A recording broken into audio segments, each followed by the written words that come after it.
Everybody, thank you so much for joining me, especially on such short notice, and to talk about a budget speech on a Friday afternoon. I know it's not the most exciting topic, so I'm really going to try and keep this as quick as possible, but please feel free afterwards to ask as many questions as you want. Okay, I'm quickly going to share my screen here with you. Okay, slideshow. Sorry, Kayla, if I can just ask you to close the door, thanks. Okay, so for those of you who don't know, I'm Alicia. I'm from Quantum Wealth Management. We're the fund consultants and the approved financial advisors, but that's just a side note.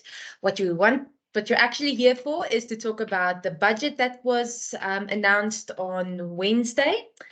So the only things I'm going to look at is the aspects that specifically talk to retirement funds. So that's the deductions for contributions that you get, the pre-withdrawal tax tables, the post-retirement tax tables, and then the two-pot system. I know a lot of you have asked some questions about that. We have received some more clarity.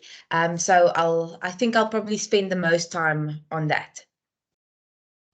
Okay, so with regards to the tax deduction that you get for contributions to a retirement fund, no change was announced. It's very important to note that the deductions are for contributions to all retirement funds.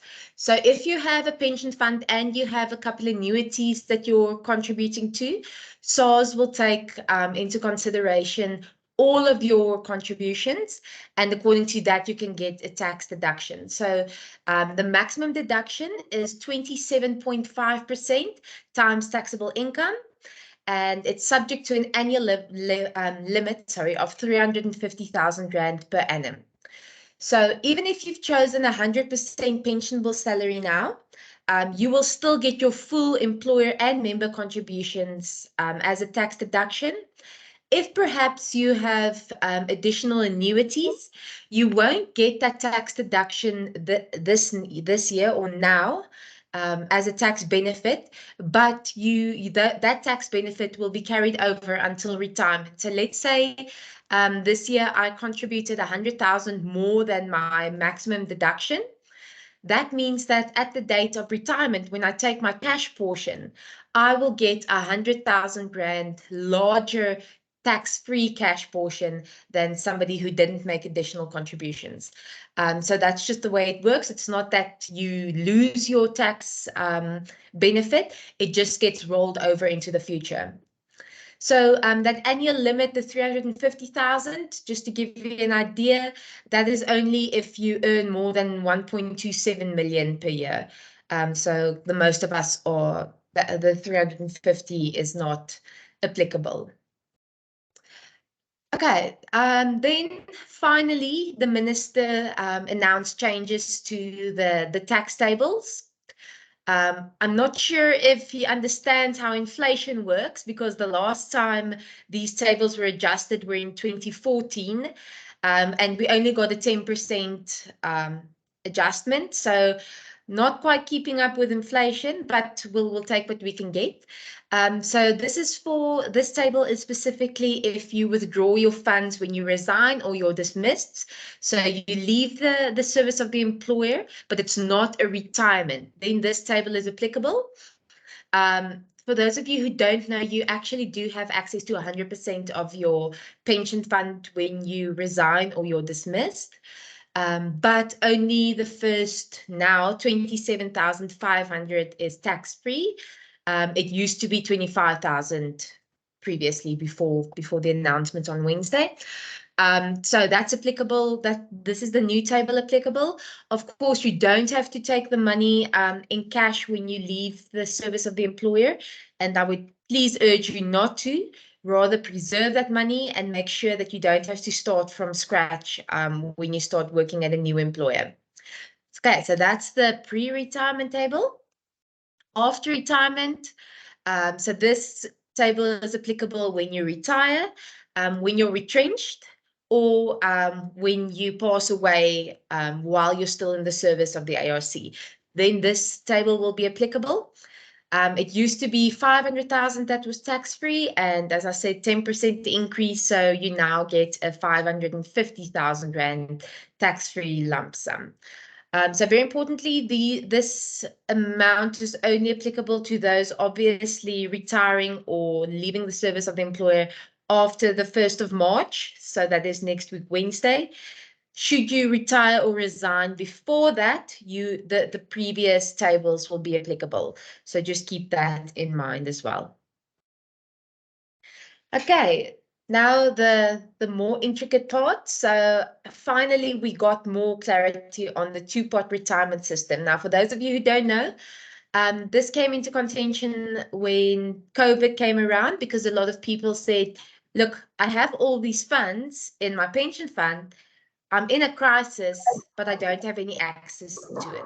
So that's the main reason why government looked into a different system. And it's to try to give people access to a portion of their retirement savings prior to retirement without them having to resign from the employer.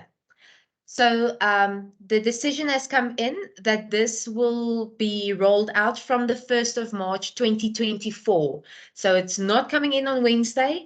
The administrators and funds need to have enough time, because from the pension fund side, we'll need to submit rule amendments to the FPCA, which first will need to be approved. The administrator will need to make changes to their systems to accommodate these different pots that you will now have. So only from the 1st of March 2024 will this come into effect. Now, what will happen? So all of the funds that you have in the pension fund before the 1st of March 2024, that will be kept separate. They call it vested, and that will be handled according to the old system. So the system that's currently applicable, where at retirement you get access to 1/3 and 2/3 need to be used to buy an annuity, or if you resign, you have access to 100%. That system will be applicable to everything that you have in the pension fund before 1 March 2024. Then, all the contributions that you make after the 1st of March 2024, that will now automatically be divided into a savings pot and a retirement pot.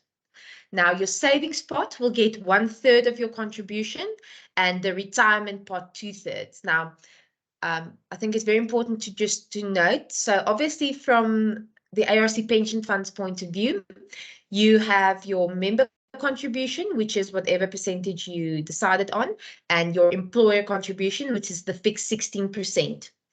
But if you attended our previous webinars with regards to the salary restructuring, you'll know that not the full employer contribution is actually invested. So around 5% times pensionable salary is used to cover your risk benefits, the premiums for the risk benefits, as well as all fund costs, including the auditors, the actuaries, the fund consultants. All those costs are covered with the 1.5%. So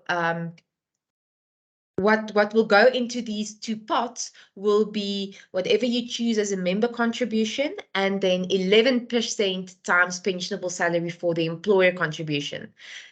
That will be pulled together, and it will be split 1/3 going to the savings pot and 2/3 going to the retirement pot. But the split between these two will not affect the deductibility of your contributions for tax benefits. So if I can just quickly go back, this 27.5%, just because 1/3 is now going into a savings pot, it doesn't mean that you won't get a tax deduction for that 1/3. Still, your full contribution will be tax deductible. Okay. Now, what will these two pots, what will you be able to do with the two pots? So for the savings pot, you will have access to that money before retirement. But if you make a withdrawal from that pot, it won't be the same. It won't be taxed according to this table. It won't be taxed according to the pre-retirement tax table. You will be taxed on that money as if it's an additional income that you received. So that means according to your income tax marginal tax rate, that is the amount, that is the tax rate that will be applied to this withdrawal. So as I said, it's included into your taxable income, and you're only allowed to make a withdrawal once in a 12-month period. So they don't say a calendar month, they don't say in a tax year, they talk about a 12-month period. So this is also something that the administrator needs to be able to flag, because now everybody's, if I make a withdrawal in April, then I'm not allowed to make another withdrawal until April next year. So the administrator system will also need to be able to flag those types of issues, where somebody else who withdraws in March, they need to go until March next year. So each person's 12-month period will depend on when they make a withdrawal and if they make a withdrawal. So once you then get to retirement, any amount that's left in this savings pot, you can take, and that will be taxed according to this table, to your post-retirement lump sum table. Okay, so before retirement, you pay according to your marginal income tax rate. At retirement, according to the post-retirement table.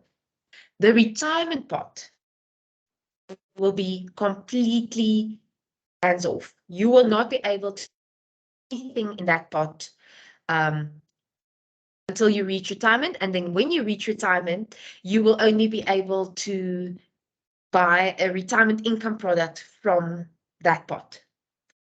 I want to see, I see on Kayla's website here next to, or on her screen next to me, that we haven't gone over that. Okay, back to the two pot. Okay. So as I said, retirement pot, no access, and at retirement, you can't withdraw a portion of this pot. This pot will 100% be used to buy yourself a retirement income product. So living annuity, guaranteed life annuity, a hybrid annuity, whatever the case may be, this pot will be used to provide you with an income. Okay. So I've done this diagram just to give you a better idea of what we're saying. So they call it a two-pot retirement system.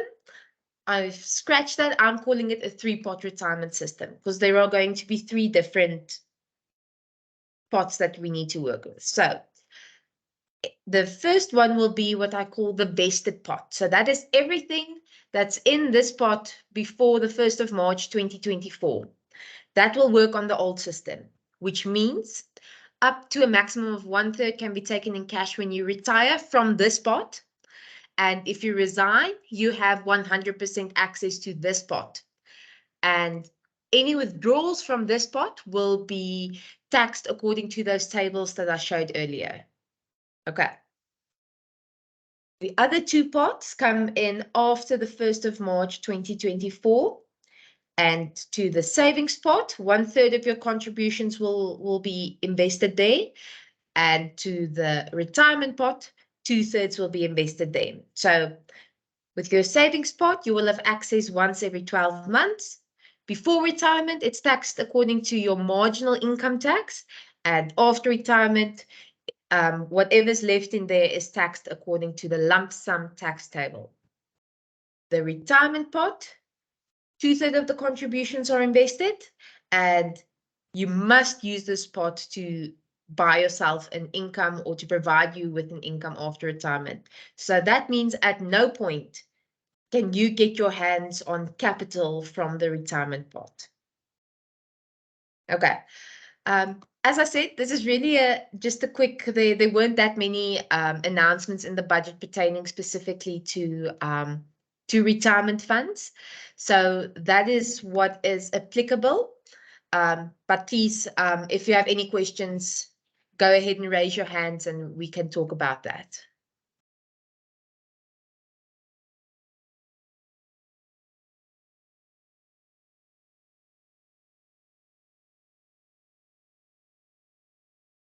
None at all. Did I explain it that well? Okay. Mutema, if you can just unmute yourself, Daze. Yes. Okay, you pronounced it well, right? Thank you. Good afternoon. if you take us back to your two-pot retirement system, in that slide you mentioned that the amount of money, I mean, yeah, in your line number 2, at the top there, funds accumulated up until now will be kept separate and using the old system. And this is before 1 March 2024. Yes. And then after 1 March 2024, we now have the two-pot system. Contributions are now going to be put into the 2 different pots. What happens to the old amount if you did not have access to it? Does it all go into pot 1? No, so everything that is accumulated before the 1st of March, that's why I say they shouldn't call it a 2-pot system, it's a 3-pot system. Because everything that you have up until the 1st of March 2024 in the pension fund, that goes into this vested pot. So with the vested pot, that portion, it's going to be ring fenced. The administrator will have to have a way to make sure that everything that's in there, including the growth that you get after it on the 1st of March 2024, everything in there will be then handled according to the old system. So that means if you resign, you still have access to 100% of that pot at resignation. And when you retire, as it is at the moment, you will have access to a maximum of 1/3 of that pot at retirement, and it will be taxed according to the same post-retirement tax tables as the same way that we do it at the moment. So that's why I say actually a 3-pot. So that vested portion will be ring-fenced and it will be kept separate. So you're not losing that. It's not going into the savings pot. But I think maybe the reason why you're asking this is because from the 1st of March, you would actually like access to some money, but you're only going to start contributing to the savings pot from the 1st of March. Is that correct? Yes, that is very correct. Yes. So there was a side note that they are looking at something called seed capital, so that you'll be able to say, I might want to put some capital into my savings pot other than my contribution. So on the 1st of March, government or legislation hasn't given us any guidance on that, because I know that a lot of people say, but look, the reason why we wanted this implemented is because we need funds now. So whatever we've already accumulated, we need access to that now, not only contributions going forward. We need access to something now. That hasn't been clarified yet.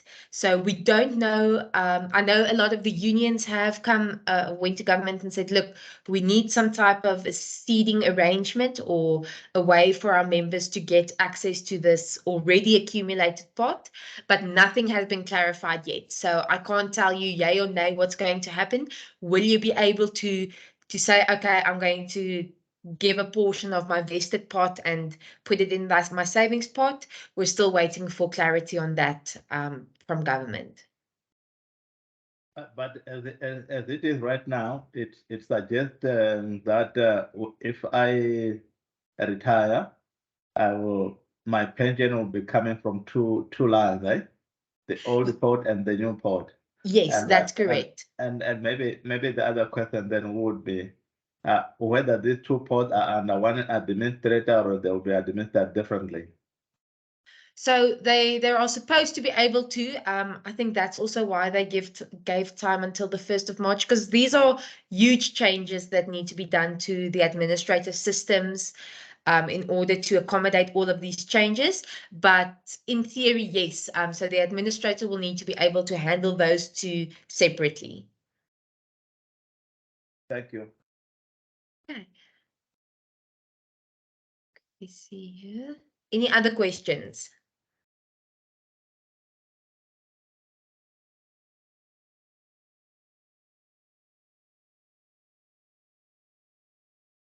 Louisa? Hi. It may be out of this meeting, but I was just wondering, the Provident Fund, does the same rules apply? Because we've got a lot of colleagues that are Provident Fund, or do they have a different set of rules? No, so the 1st of March 2016, Provident Funds, their tax deduction of contributions, that was aligned with pension funds, so there was no longer a difference. And then from the 1st of March 2021, there is also no longer a difference between the annuitization rules, except for they're actually going to have 2 vested pots, because they will have their vested pot for the Provident Fund prior to 1 March 2021. They will have a vested pot for prior to 1 March 2024, and they will then have their 2 new savings and retirement pots. So I actually feel for the administrator, this is a lot of admin. But yeah, so Provident Funds, the new dispensation is going to be exactly the same for them. There won't be any difference. They will just actually have four pots if they join the Provident Fund before the 1st of March 2021. Does that make sense, Louisa? Yes, I think so. Yeah, so it is a bit of admin. So they pot before the 1st of March 2021, they have access to 100% at retirement. Then the ones before 1 March 2024 is going to work the same as the one for all the pension fund members. It will be dealt with in terms of the old legislation, the old system, 1/3 at retirement in cash, 2/3 annuitization, and then they'll have their 2 new pots. Thank you. Okay, any other questions?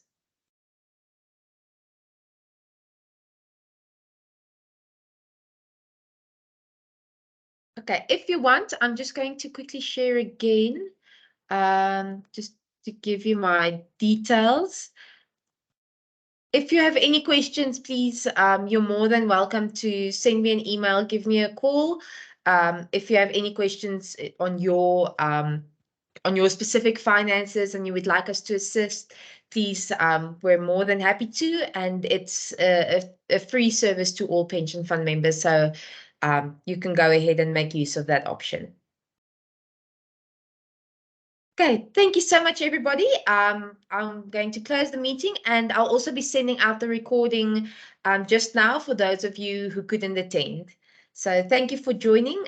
We really appreciate your time, and I said, especially on the short notice that I've given you. Sorry, Magdalene. Sorry, I wasn't okay. actually raising. I wanted to say thank you. Sorry. Okay, so then I'm going to end the meeting. Thank you, everybody. Enjoy your weekend. Bye-bye. Thank you. Bye.